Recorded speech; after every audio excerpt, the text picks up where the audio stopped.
Hello and welcome to NDTV. I'm Rohit Khilnani. There's a brief introduction for my guest today. He has won, if I'm not wrong, 6 national awards, 2 Academy Awards, 2 Grammys, 1 BAFTA, 1 Golden Globe, Padma Bhushan by the Indian government. Mr. A.R. Rahman, thank you so much for giving me time. It's such a pleasure. Thank you. When I say this introduction, your fans would say this is just the beginning. Mm-hmm. The best is yet to come always. Yeah, of course. Right. So I watched your episode which will be out on Nat Geo. It starts with a montage of you performing in London, Manchester, different places. When you see that montage, what crosses your mind? I feel really blessed because starting from like my wife always, she makes fun of me. Like, remember you first recording, you switched off the light Right. Because I think Money told her that how Right. I recorded the first song. Right. So she keeps saying, look at that person and this person. I changed you, she says. So she takes the credit for that. Okay. And so she does the costume. So I think in front of the audiences, because you're doing your own songs, you can interpret it in a different way. Right. There is definitely a fantastic high and also terrifying at the same time. Because, when you're performing, you want the many things which has to come together. Right. And I'm also very, very, very concerned about safety of people when they come and they go out. But beyond that, when we're all in unison, when you're performing and when they react, it's the best feeling.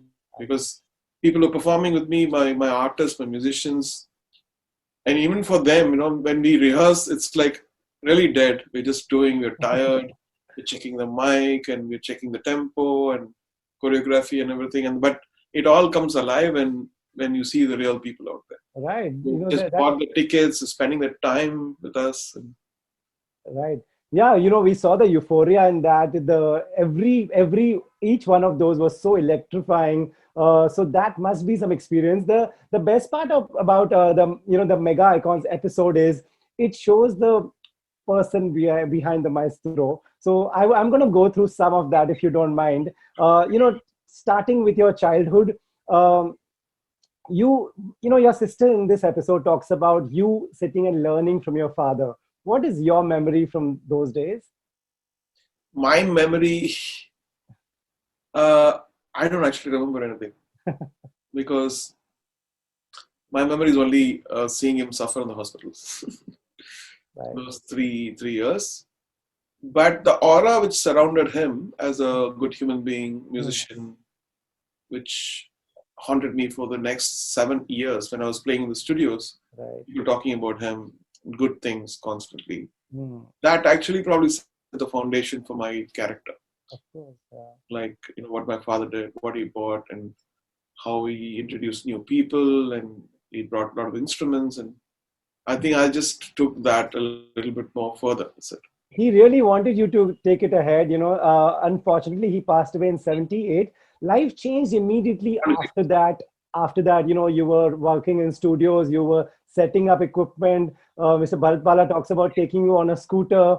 What was that phase like when you suddenly became this breadwinner of the house? There are a lot of questions. Like, first of all, I was an introvert, I had low self-esteem. And so I think I had to fight it all out. I think that's one of the reasons why I changed my name. Right. Well, I just want to forget all the human failures which I had myself, right, and try to reinvent myself completely, rethink myself as a personality, the way I was expressing myself, more bold, more courageous, more, Right. So did the change of name, suddenly change things for you? Did you feel it? Did you want to believe in it, and that's why it changed? Yes, I think it gave me a whole new identity and a whole new resonance within me. Right. And spiritual reasons also, of course, but also as an image, I would say, in many different ways. Spiritual reasons one. Right. And the other is also like you're being born again, and you your instincts have been different, become different. The pessimistic attitudes which I had all changed. You were saying this on TV that, there are A.R. Rahman songs which have not released. Filmmakers are going to come calling after listening to all this. After the change of name, I want to ask you also, Mr. Rahman, how much of a role has religion played in just your career, in just being the person that you are? The most importantly is I'm not driving my life. My decisions are just to augment or complement right. what destiny has given me. Right. And that I'm nowhere inferior to anyone. Only through my deeds I'm superior, not through the birth or not through where I'm born, but so there's a larger perspective in my life. And that perspective actually changed me. Like, I'm not inferior to this people, that person, all that, those things which mentally torture you, those walls you created, those walls the society has created, right, those were broken. And so initially, like even when I used to play in the studios, like, oh, you can't do that. So that kind of talks usually come among friends, and those are broken. It's like, it can happen. Now there's a whole new system of believing in my mind, right, and it psychologically affected me in a good way, and also not to go over the board, like, right, in a very spiritual sense, which is very universal in every religion. It talks about ego. It talks about when there's ego inside, there's no God inside. right. Only one could have space. Right. So that ego is a personal ego, not a creative ambition. So I try to, even that was a confusing. So if person doesn't have ego, why does he create great things? He can't create great things. It's like, I don't need to work. But you need to separate both. And it's complex, but I think now I'm in a position where I'm more interested in the gnosis and mystical internal consciousness, which is the secret of every being. Because the more you evolve, you realize there's much more in it. Right. The more you learn, you feel that you're not learned at all. Right. And whether in music or whether in life or whether the way you interact with people, right, much many better ways to deal with things, and those are unveiling, which is really cool. Right. So to be at this spiritual stage where you are, to achieve this kind of sanity, do you read a lot about things that you're interested in? There's a famous saying which says, what you seek is seeking you. Right. So when you are wanting to acquire a certain knowledge, there's a certain thirst within you. Right. That thing which is going to quench the taste is also approaching you. Right. And I believe that in it. It's either knowledge about a chord progression in music, or it's spirituality, or whether it's you need a guide, or whether you need a certain collaborator. Right. And it's so true, because we're all connected. Right. And sometimes I think of a person, a friend or a musician who's played with me 15 years back, and suddenly you get a call. And he said, what's going on? I just thought about you 1 hour back, and I'm seeing your email, man. And so it's fun to see all these things happen. There's definitely knowledge which is beyond us.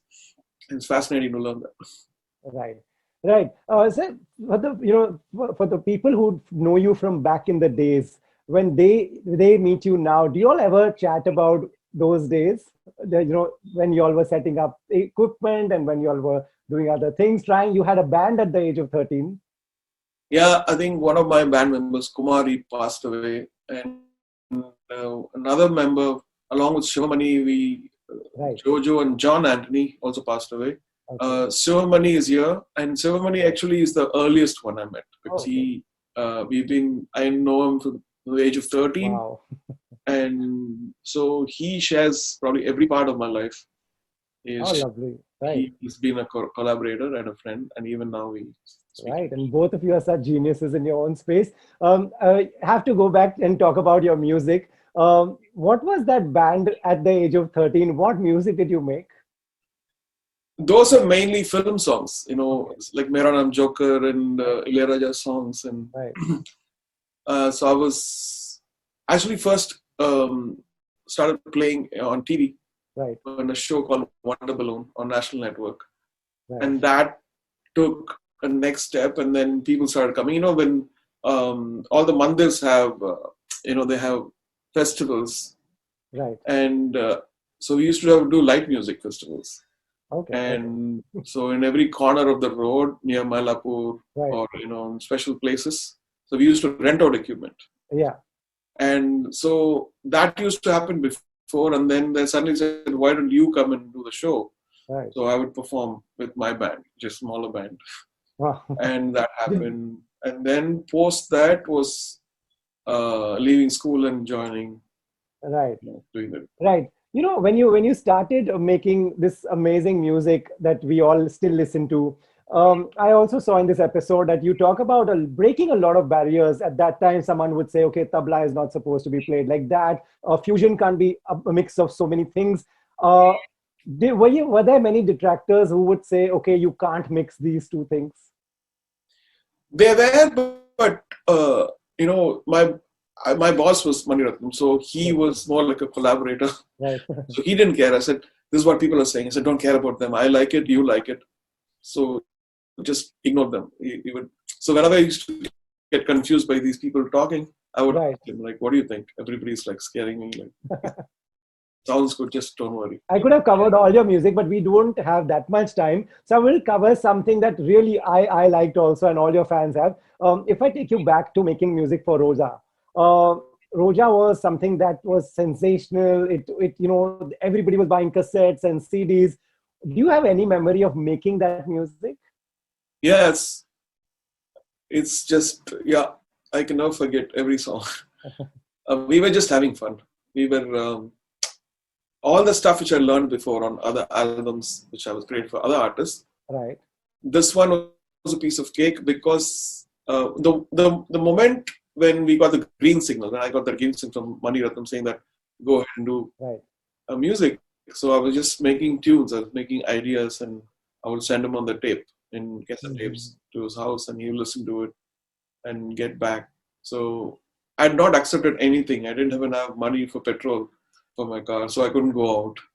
So 6 months I took off from the studio because I was playing as a keyboard player outside, right? I took off from the thing. I didn't do any jingles because I thought it'll take my attention off from what I was trying to do and trying to focus. And it was painful. It was sometimes you sit there and you felt like the whole world is crushing you. And that pressure was there, and also the freedom. But when things happened, and engineer Sridhar was there, and we'll just have fun. He will record, and I'll start playing, and he will take one, take two, take three, this variation, going on and on. And the whole team was actually, it's a beautiful team, very intimate. And there's Sujata, there was Raja, and there was guitarist Kabuli, and Shivamani, of course. All of them whom I vibe with. It's not like somebody alien coming in. So, and in my own studio, so I was not intimidated. Right. Mr. Mani Ratnam always gave you the freedom that go and make and don't listen to anyone. If it's good, it's between you and me. Were there ever moments when there were differences? And then what happens? No, I think there was tremendous respect for him. Yes. Right. Because his work is a testament for what. And I was worried I'd be, as a fan, I was thinking I'm going to let him down. Right. So that was my only fear. Like, what if I let him down? Because he's one of the biggest and one of my favorite directors, so I should not let him down. Let him down in the movie, make great music, because he's got great music from Mr. Ilayaraja. And there was such a great team. So that weight was on me. Right. And every viewer would agree, Mataji Salaam was another path-breaking one, which played on the television forever. And, it still gives people goosebumps when it plays on any occasion. Where did you record that? What is the memory of that one?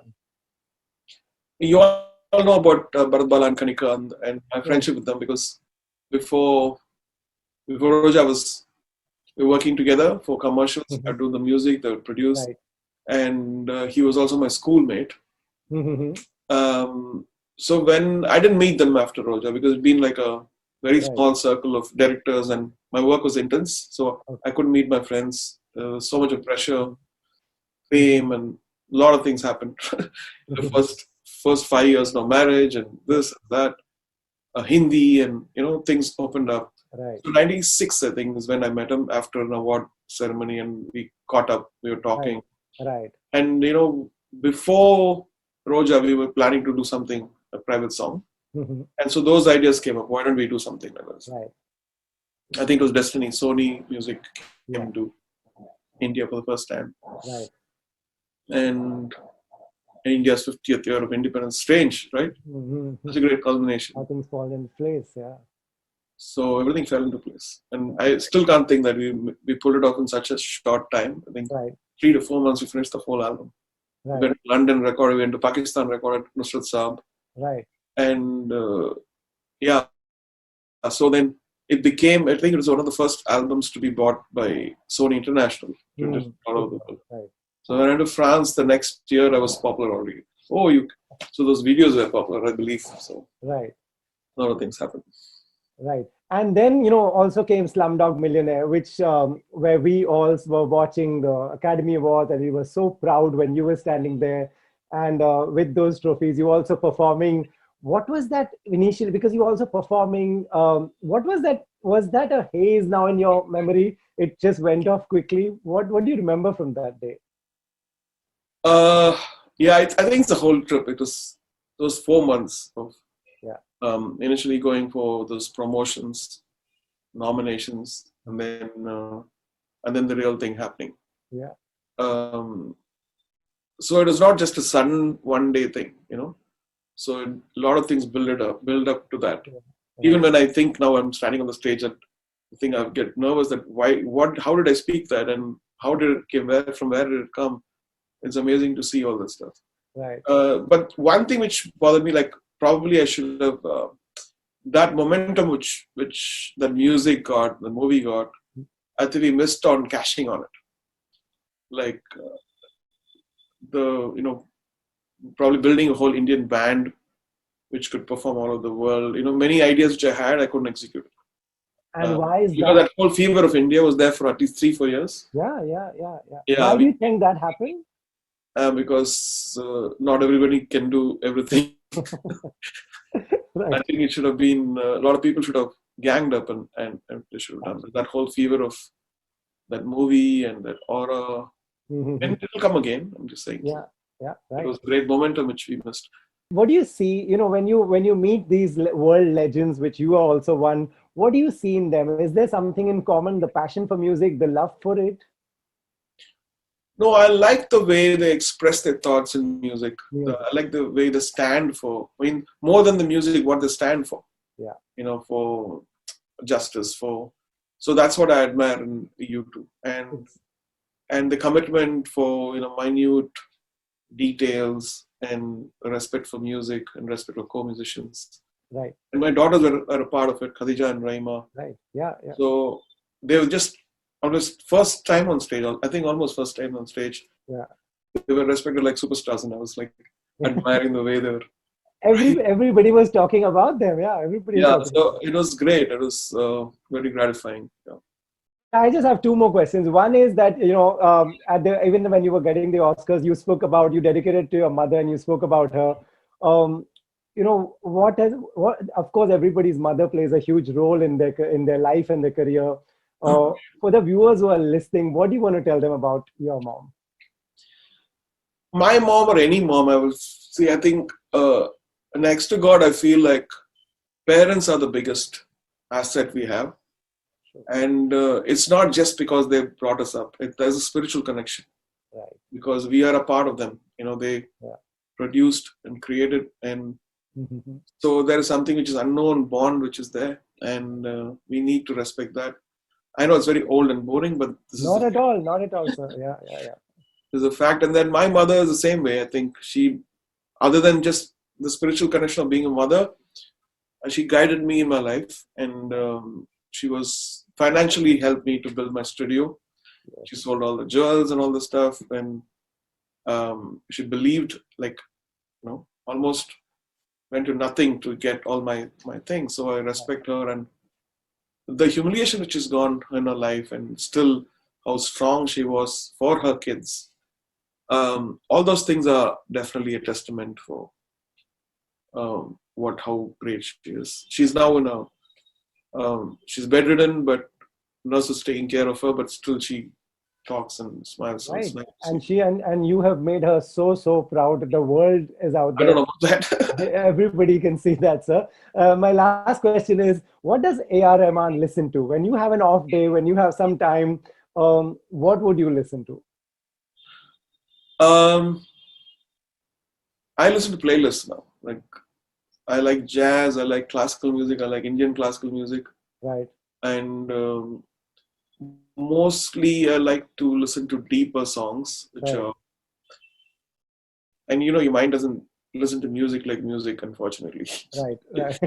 Even people are doing the same thing. They're just trying to dissect things rather than just be at ease and listen to certain things. Yeah. They're like, oh, this is sounding like that. This is sounding like that. This is instrument used, which is nice. But I think the only thing which makes you keep quiet and listen to is the deeper things, like Right. classical music and Hindustani music and Carnatic music. And Right. Lastly, are you excited that this Nat Geo episode of Mega Icons will go and show a side of you which people have actually not seen? Actually, I've not seen it. You have not seen it? I have seen it. My team has seen it, and I don't like to watch myself, so Okay. I'm going to let people watch, and I hope it inspires them. Great. Mr. A.R. Rahman, always a pleasure talking to you. And please keep entertaining us just like you have always. Thank you so much for talking to NDTV. Thank you.